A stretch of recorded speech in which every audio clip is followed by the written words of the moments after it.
Le journal de 23 h sur RTI 1. Madame, Monsieur, bonsoir. Les titres au sommaire de cette édition. Audience au palais présidentiel, le chef de l'État recevait ce lundi le représentant spécial du secrétaire général de l'ONU pour l'Afrique de l'Ouest et le Sahel. Les deux personnalités se sont entretenues principalement sur la situation sécuritaire dans la sous-région marquée par des attaques terroristes. Les écrits du BEPC, les compositions ont démarré ce 14 juin. Plus de 500 000 candidats sont convoqués dans les centres d'examen. Ils ont été soumis aux premières épreuves ce jour. Une erreur constatée dans l'épreuve de physique-chimie. Les candidats devront reprendre la composition mercredi après-midi. Des précisions vous seront données au cours de cette édition. Et pas de Hajj en 2021 pour les pèlerins ivoiriens. Le grand pèlerinage musulman est permis seulement à 60 000 résidents vaccinés contre la Covid-19 d'Arabie Saoudite. Décision prise en raison de la pandémie de Covid-19. Bienvenue à ce rendez-vous d'information. Passons tout de suite à ce communiqué de la présidence relatif à la nomination par décret au titre de la présidence de la République du comité d'organisation de la CAN 2023. On regarde. Communiqué de la présidence de la République. Le président de la République, son Excellence M. Alassane Ouattara, a procédé ce lundi 14 juin 2021 à la signature de 2 décrets de nomination au titre de la présidence de la République et du comité d'organisation de la Coupe d'Afrique des Nations 2023, COCAN 2023. Au titre de la présidence de la République, M. Ali Koulibaly est nommé ministre, conseiller spécial auprès du président de la République. Au titre du comité d'organisation de la Coupe d'Afrique des Nations 2023, COCAN 2023, M. François Albert Amichia est nommé président du comité d'organisation de la Coupe d'Afrique des Nations 2023, COCAN 2023. Fait à Abidjan le lundi 14 juin 2021. Passons à présent au développement de l'actualité de cette journée. Le représentant spécial du secrétaire général des Nations Unies pour l'Afrique de l'Ouest et du Sahel était ce jour au palais présidentiel de la République avec le chef de l'État. Il a évoqué les défis sécuritaires dans la sous-région ouest-africaine, notamment ceux liés aux récentes attaques au Burkina Faso et à la frontière nord de la Côte d'Ivoire. Le compte-rendu d'audience par Awa Touré. En tournée de prise de contact avec les autorités de la sous-région ouest-africaine, après sa prise de fonction, le représentant spécial du secrétaire général des Nations Unies pour l'Afrique de l'Ouest et le Sahel, Saleh Anadif, reçu par le président de la République Alassane Ouattara. L'occasion de passer en revue les défis sécuritaires qui concernent toute la sous-région. Je suis venu me présenter au président de la République. Et effectivement, nous avons parlé des défis, notamment les défis sécuritaires dont il est question. On a parlé de ce qui s'est passé à la frontière il y a 2-3 jours. On a parlé de ce qui s'est passé au Burkina Faso. Donc, c'est des défis réels. Et je crois que nous sommes arrivés tous à la conclusion que c'est des défis globaux qui concernent toute la sous-région. Et on devrait avoir une vision régionale. Ce qui se passe au Mali, ce qui se passe au Burkina, concerne également les autres pays qui sont au niveau de la côte, notamment la Côte d'Ivoire. Et là, je crois que le président a fait une analyse extrêmement précieuse et nous allons bâtir sur cette analyse pour faire en sorte que les Nations Unies, les autres acteurs, les autres partenaires puissent également être aux côtés de ces pays pour faire face à cette menace qui de plus en plus devient sérieuse. Nommé le 26 mars 2021, le Tchadien Saleh Anadif succède au Ghanéen Mohamed Ibn Chambas. Il était depuis 2015 représentant spécial du secrétaire général au Mali et chef de la mission des Nations Unies pour la stabilisation de ce pays, la MINUSMA. Au titre de la coopération entre la Côte d'Ivoire et Israël, des représentants de la diplomatie israélienne étaient ce jour à l'Assemblée nationale pour une séance de travail avec les députés membres de la Commission des relations extérieures de l'hémicycle ivoirien, suivant le rapport de Moussa Konaté. Renforcement de la coopération entre la Côte d'Ivoire et Israël. C'est le but de la visite de travail de Edith Rosenzweig à l'hémicycle. La directrice du département Afrique de l'Ouest du ministère israélien des Affaires étrangères échange avec Famoussa Koulibaly, le président de la Commission des relations extérieures de l'Assemblée nationale. Le niveau central pour la coopération, c'est l'innovation, l'agriculture, la lutte contre le terrorisme. Et les trois niveaux sont faits très forts chez nous en Israël. Nous avons parlé sur les options différentes pour les coopérations différentes entre les deux pays au niveau parlementaire. La Côte d'Ivoire et Israël entretiennent de bonnes relations. Une coopération vieille de 60 ans cette année. Les épreuves écrites de l'examen du BEPC ont débuté ce lundi. Un incident survenu dans le choix des sujets proposés aux candidats pour la composition de physique-chimie a été expliqué sur le plateau du 20h. Un extrait. Les candidats ont connu cette journée des désagréments pendant les épreuves de sciences physiques liées aux allègements qui ont été appliqués sur les programmes scolaires cette année. C'est-à-dire qu'il y a des parties qui n'avaient pas été enseignées dans le programme de l'année scolaire qui ont apparu dans les évaluations. Pour cela, Madame le ministre qui tient à la qualité nous a instruit de venir rassurer d'abord les candidats, leurs parents et la communauté éducative pour une reprise de cette épreuve de sciences physiques selon le programme que je vais décliner. Mardi après-midi, nous avons déplacé les épreuves d'art plastique et de musique qui sont des matières facultatives de 16h à 18h. Et mercredi 16 juin, de 7h45 à 9h45, l'histoire-géographie aura lieu normalement. De 10h à 12h, langue vivante 2, normalement. Maintenant, l'après-midi, nous allons reprendre avec les DHC de 13h30 à 15h30. Et puis ensuite, de 15h45 à 17h45, ce sera la reprise de l'épreuve de sciences physiques. Je voulais vraiment encore rassurer les candidats pour dire que les évaluations certificatives sont de qualité et sont équitables et qu'ils ne devaient pas craindre une injustice quelconque. Voilà donc qui est clarifié. Bonne chance à tous ces 509 609 candidats en composition pour cet examen. Ils seront soumis aux différentes épreuves jusqu'à mercredi, le 16 juin. La ministre de l'Éducation nationale et de l'alphabétisation a, dès l'ouverture des centres ce matin, encouragé les candidats à éviter toute forme de fraude. Laure Goretti et Dangui Dangui. C'est vous qui êtes nos yeux, nos oreilles. On veut évaluer la capacité réelle des enfants. On ne veut pas évaluer la capacité des enseignants. Qu'est-ce que l'enfant sait faire, qu'est-ce que l'enfant connaît, c'est ce que nous voulons savoir. Donc on ne veut pas de tricherie, pas de fraude. Si on vous prend la main dans le sac, vous allez vous créer des problèmes.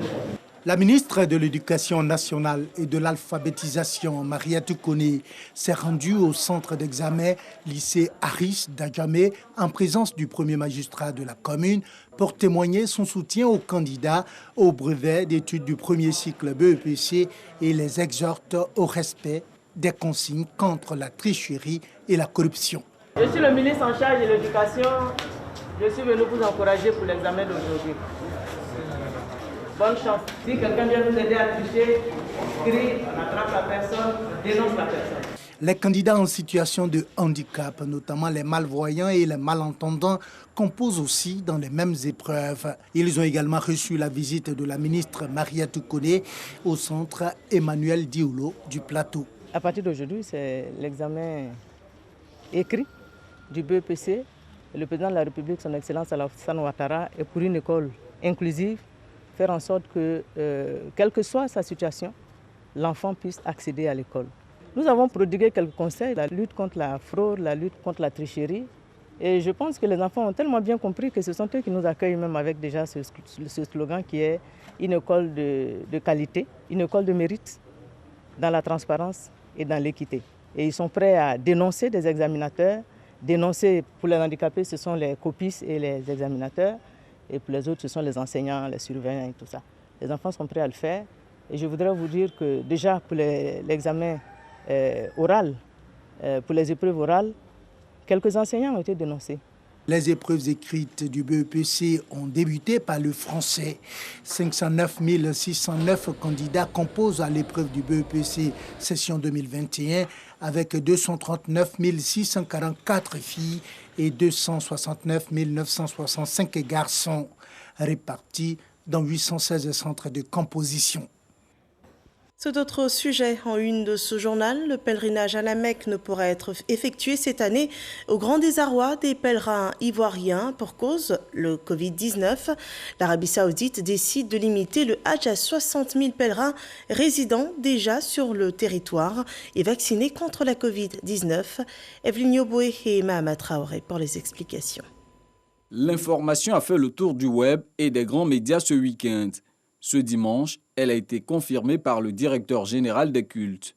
Le ministère saoudien du Hajj et de la Oumra a décidé de limiter la participation à l'édition 2021 aux seuls résidents nationaux et aux membres des communautés étrangères désireuses d'y participer. Selon la dite déclaration officielle, le Hajj 2021 sera autorisé pour 60 000 candidats résidant dans le royaume, incluant les citoyens saoudiens et les ressortissants étrangers appelés à s'inscrire sur un site ouvert à cet effet. Les autorités saoudiennes motivent une telle décision par la menace de propagation du virus de la Covid-19 avec l'apparition de nouveaux variants. Pourtant, du côté du commissariat ivoirien du Hajj, les préparatifs allaient bon train. Bien que prenant acte de la décision, l'État a arrêté des mesures à l'attention des candidats au pèlerinage musulman. 1. Tous les candidats inscrits en 2020 restent prioritaires pour le prochain Hajj selon les conditions qui seront fixées par les autorités saoudiennes. 2.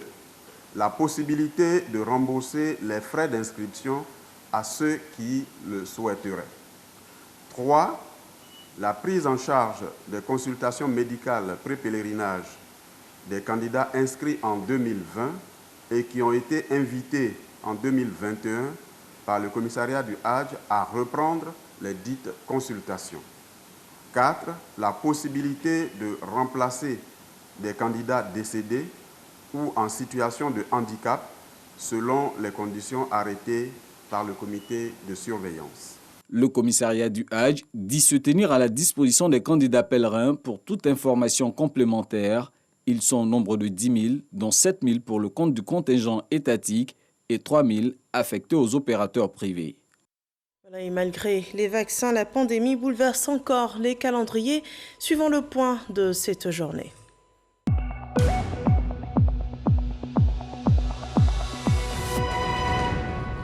Ce lundi 14 juin, 58 nouveaux cas de Covid-19 ont été dépistés.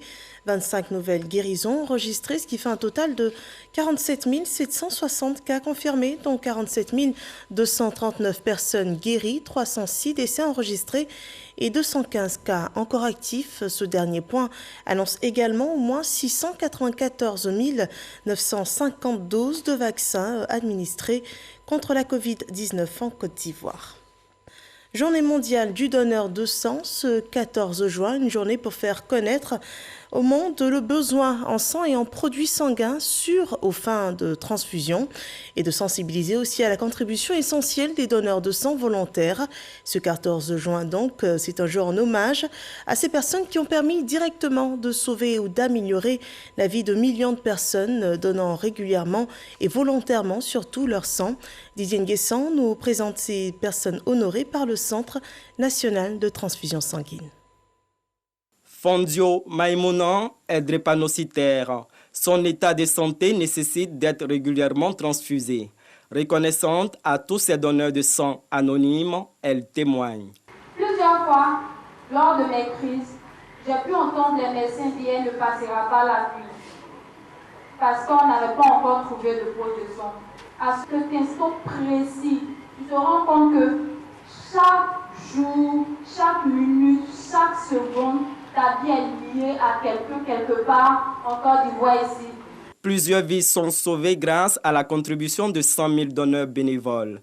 Vincent, Adolphe et Jean-Philippe sont les 3 grands donneurs de sang en Côte d'Ivoire, avec respectivement 151, 128 et 122 dons depuis de nombreuses années.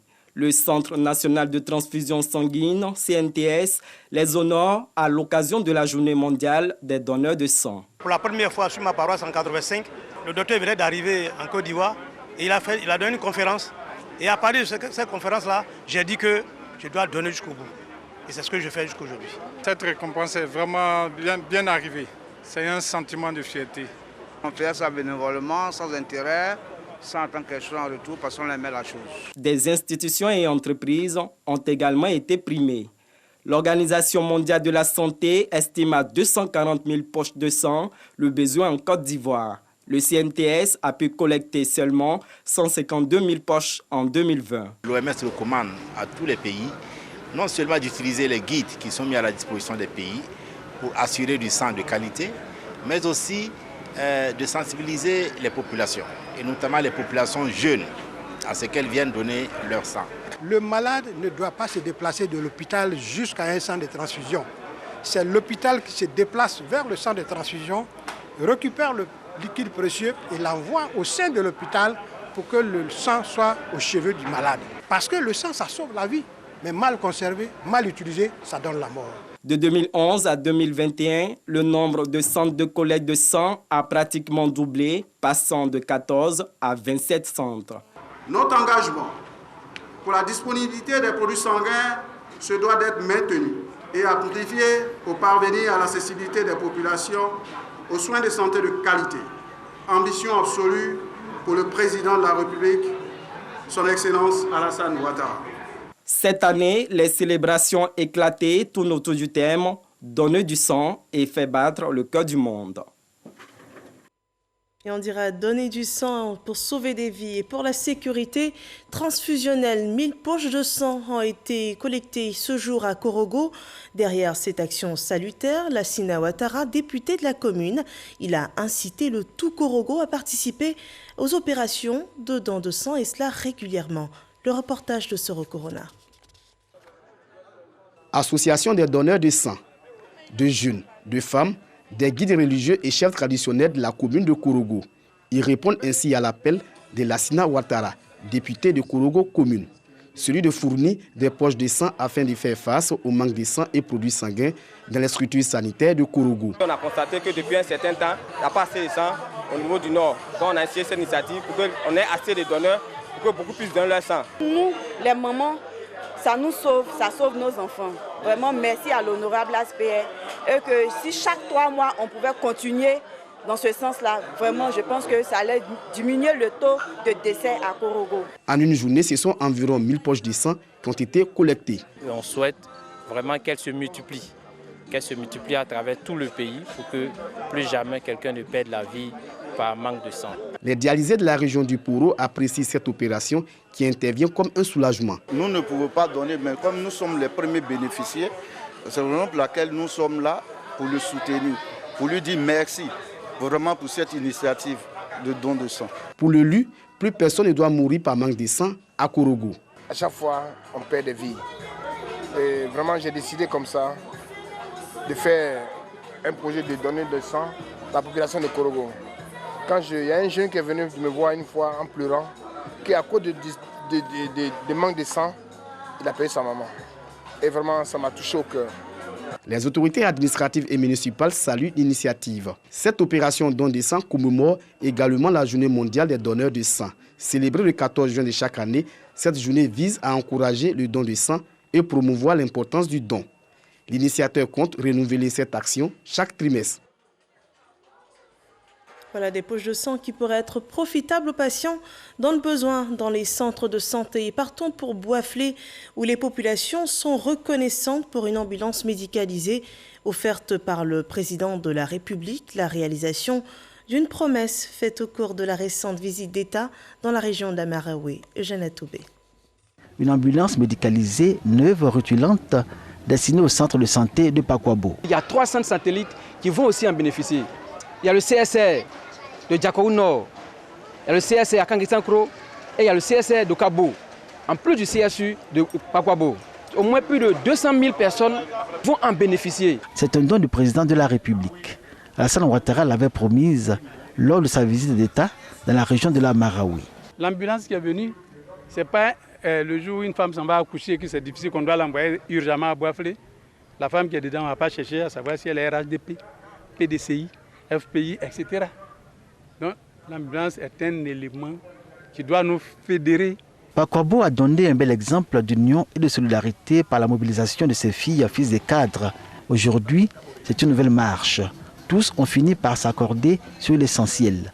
Faire confiance au chef de l'État et croire en sa politique. Nous sommes très attentifs à la politique sociale du gouvernement. Et c'est à nous, les cadres, de pouvoir exercer beaucoup de pédagogie, exercer un dialogue qui apporte la sérénité et apporte le développement. Si l'ambulance est là, que l'argent qu'on demande pour aller à Boisflé n'est pas disponible, c'est qu'on n'a rien fait.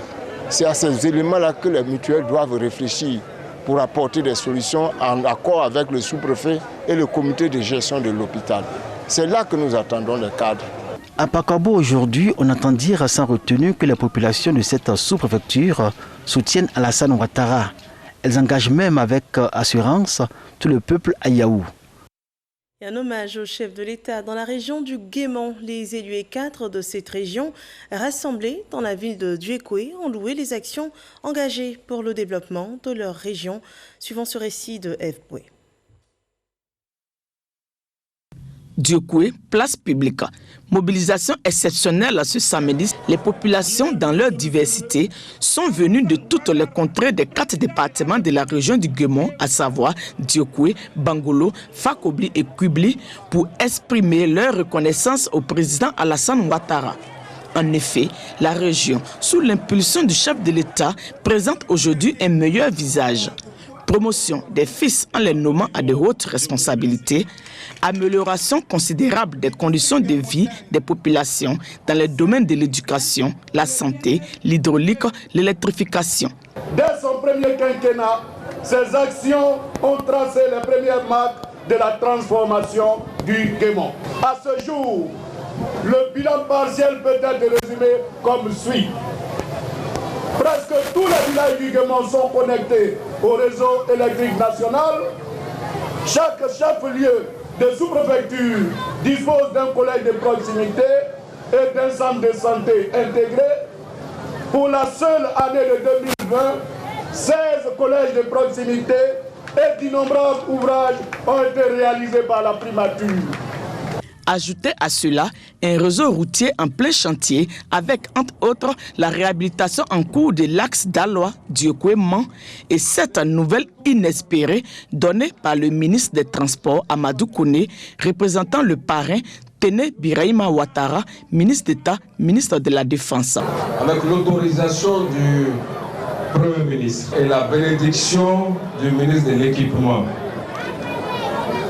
je voudrais vous dire que une des promesses importantes faites ici par le président, qui est la réalisation du bitumage de la route Mans-Cuiblé-Vavois, va démarrer dès la fin de la saison de pluie. Les entreprises sont là, le marché est signé, l'entreprise est sur place ici et on leur a demandé de tout mettre en œuvre pour que le chantier soit installé à la fin de ce mois. Une annonce qui réjouit assurément les fils et filles du Guémon. Ces projets d'envergure ne peuvent être réalisés à la condition sine qua non que la paix et la cohésion sociale soient des mises dans le Guémon. Les jeunes ont donc été exhortés à être plus responsables et à prendre part à la construction de la nation.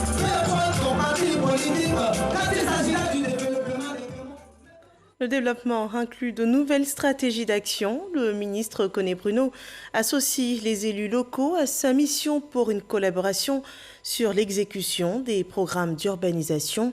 Il s'est entretenu dans ce cadre avec Jean-Marc Yassé, le maire de la commune de Cocody, suivant le récit de Lanciné Bakayoko. Au menu des échanges, les questions liées au lotissement, la vie dans les cités, la gestion des réserves foncières, la problématique des lots non bâtis ou encore l'occupation des alentours de la place des Martyrs. À toutes ces préoccupations soulevées par le conseil municipal de Cocody, le ministre de la Construction, du Logement et de l'Urbanisme a expliqué la nécessité de faire respecter les réglementations en vigueur. Dans une commune aussi prestigieuse que Cocody, d'autres dossiers spécifiques ont également besoin d'être traités avec rigueur.